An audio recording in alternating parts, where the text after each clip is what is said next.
Bonjour à tous et bienvenue dans cette nouvelle analyse. Aujourd'hui, on s'attaque à un sujet absolument fascinant. C'est une mécanique qui est presque invisible et pourtant elle régit littéralement chaque aspect de notre vie quotidienne. On parle ici de la mécanique des gouvernements. Depuis la nuit des temps, toutes les sociétés humaines ont buté sur le même casse-tête monumental. Comment structurer un pays sans que tout ça ne finisse en tyrannie? C'est simple, prenons l'image d'une balance. D'un côté du plateau, on a besoin d'un pouvoir central fort, tout simplement pour faire tourner le pays. Mais de l'autre côté, il faut absolument trouver un moyen de contenir ce pouvoir pour protéger les citoyens. Eh bien, au fil des siècles, l'ingénierie politique a multiplié les inventions pour essayer de stabiliser cette balance. Et c'est exactement ce qu'on va décortiquer aujourd'hui. Pour bien comprendre le problème de base, il y a une citation du philosophe français Montesquieu qui résume la situation avec une lucidité incroyable. Au milieu du XVIIIe siècle, il a écrit « Tout homme qui a du pouvoir est naturellement porté à en abuser ». Alors oui, c'est un constat un peu pessimiste, on va pas se mentir, mais c'est tellement vrai. Ce qu'il met en lumière, c'est que le pouvoir agit un peu comme un aimant. Il a une tendance naturelle à se concentrer et, fatalement, à corrompre. Que l'on regarde du côté de l'Antiquité ou de nos sociétés modernes, la règle ne change pas. Une monarchie sans limite finit en dictature, et même une belle démocratie peut complètement dérailler en ochlocratie, c'est-à-dire le règne chaotique de la foule. Du coup, la question à 1 million s'impose. Comment on fait pour stopper cette force naturelle? Comment est-ce que nos systèmes politiques créent des rouages assez solides pour éviter qu'une poignée de personnes n'écrase tout le monde? En fait, l'idée de génie de nos ancêtres, ça n'a pas été de croiser les doigts pour que nos dirigeants soient des saints. Non. C'est plutôt d'accepter qu'ils ne le seront pas et de bâtir une architecture juridique qui empêche tout simplement les abus d'un point de vue mécanique. Et la recette miracle, pour reprendre l'idée de Montesquieu, tient en une seule phrase. Il faut que le pouvoir arrête le pouvoir. Alors, au programme de cette exploration, aujourd'hui, nous allons voir la séparation des pouvoirs, les régimes présidentiels contre les régimes parlementaires, la différence entre les États unitaires et fédéraux, les fondements même de la démocratie, le fonctionnement des modes de scrutin et pour finir, le grand face-à-face entre démocratie directe et représentative. Allez, on attaque tout de suite la première partie, la séparation des pouvoirs, autrement dit, l'équilibre horizontal. La toute première astuce, le tout premier mécanisme inventé pour éviter la dictature, c'est de diviser le travail. L'objectif est clair, faire en sorte que personne ne détienne les pleins pouvoirs. Dès l'Antiquité, avec Aristote, on avait déjà capté qu'exercer le pouvoir politique impliquait différentes fonctions. Mais c'est vraiment Montesquieu qui a posé les bases de ce qu'on appelle la distribution des 3 pouvoirs. D'abord, le législatif, c'est l'usine à loi, ce sont eux qui les écrivent et les votent. Ensuite, l'exécutif, eux, ils sont sur le terrain, ils mettent ces lois en application. Et enfin, le judiciaire, les arbitres qui tranchent les litiges et punissent les crimes. En séparant ces 3 missions, on crée un système de freins et de contrepoids, les fameux checks and balances chers aux Américains. Mais attention, le but ce n'est pas de créer 3 forteresses isolées, sinon le pays serait complètement paralysé. L'idée c'est de les forcer à collaborer intelligemment tout en se surveillant mutuellement. On passe à la deuxième partie, les régimes présidentiels face au régime parlementaire, c'est l'équilibre des régimes. Ce besoin de collaboration crée une dynamique super intéressante, parce que chaque pays a sa propre recette pour doser ces 3 pouvoirs. D'un côté, on a le régime présidentiel. Les États-Unis en sont vraiment l'exemple parfait. Là-bas, la séparation est stricte, c'est un peu chacun chez soi. Le président ne peut pas renvoyer le Congrès, et le Congrès ne peut pas virer le président juste pour un désaccord politique. Et l'exécutif est dit monocéphale, c'est-à-dire qu'il y a un seul grand patron à la tête de l'État. De l'autre côté, on a le régime parlementaire né au Royaume-Uni. Là, c'est carrément l'interdépendance totale. Souvent, il y a 2 têtes à l'exécutif, un chef d'État qui n'est pas responsable politiquement, comme un monarque, et un gouvernement qui prend les coups. La grande différence, c'est que l'exécutif peut dissoudre le Parlement, mais le Parlement peut aussi faire tomber le gouvernement à tout moment.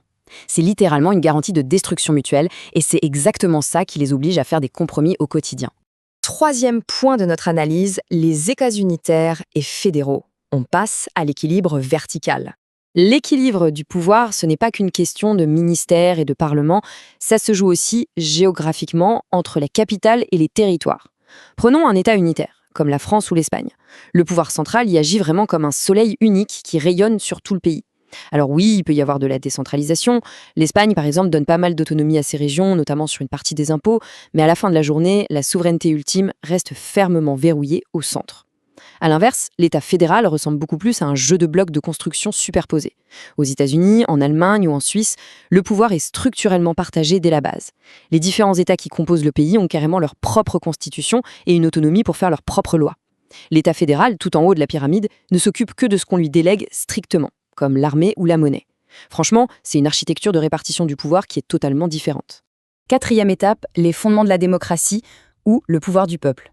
Bien sûr, tous ces frais institutionnels ne seraient qu'une coquille vide sans l'ultime contrepoids face à la tyrannie, le citoyen. Mais attention, inclure tout le monde dans l'équation politique a pris un temps fou. Quand on regarde la frise historique du droit de vote des femmes, c'est un vrai voyage dans le temps. Ça démarre avec l'État du Wyoming aux États-Unis dès 1869, puis la Nouvelle-Zélande en 1893. Ensuite, l'idée s'est propagée petit à petit. Le Royaume-Uni franchit le pas en 1918, la France attendra plus tardivement, en 1944. Ça s'étend ensuite à la Suisse dans les années 70 et jusqu'aux élections municipales en Arabie Saoudite en 2011. Faire en sorte que l'intégralité de la population puisse enfin peser dans la balance, c'est le socle absolu de la démocratie. On arrive à notre cinquième partie, le fonctionnement des modes de scrutin. Ce sont les fameux compromis mécaniques. C'est bien beau de donner la parole au peuple, mais ensuite, il faut traduire ces millions de voix en une véritable représentation politique. Et c'est là que les mathématiques entrent en jeu, représentant l'un des choix les plus cruciaux pour un pays.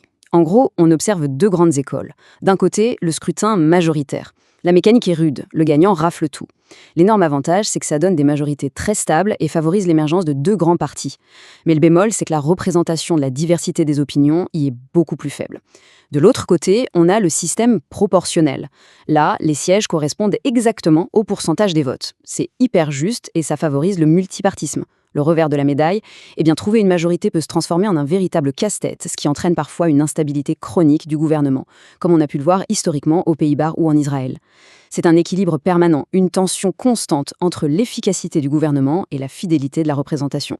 Sixième et dernière partie, la démocratie directe contre la démocratie représentative, l'équilibre final. Il y a une question qui fâche. Que se passe-t-il quand nos élus, à qui l'on a délégué le pouvoir, s'éloignent un peu trop de la volonté citoyenne ?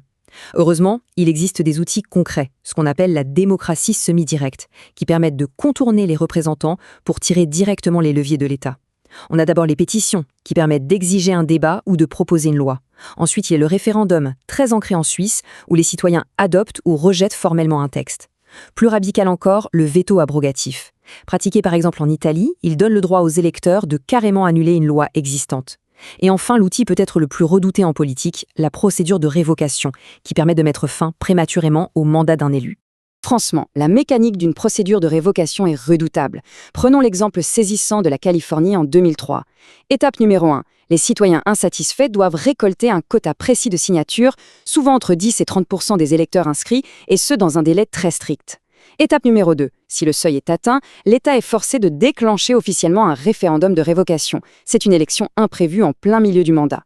Et enfin, étape numéro 3, le vote populaire. Si le choix de la révocation l'emporte, le dirigeant perd immédiatement sa position. Et c'est exactement de cette manière que le gouverneur de Californie a été démis de ses fonctions en 2003 et remplacé dans la foulée.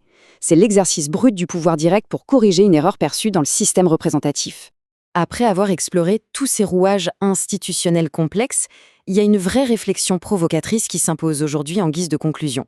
Dans une ère dominée par des partis politiques extrêmement rigides, où le vote des parlementaires suit très souvent, de manière très disciplinée, les consignes du chef de parti qui dirige aussi l'exécutif, cette fameuse séparation classique des pouvoirs est-elle toujours opérante ?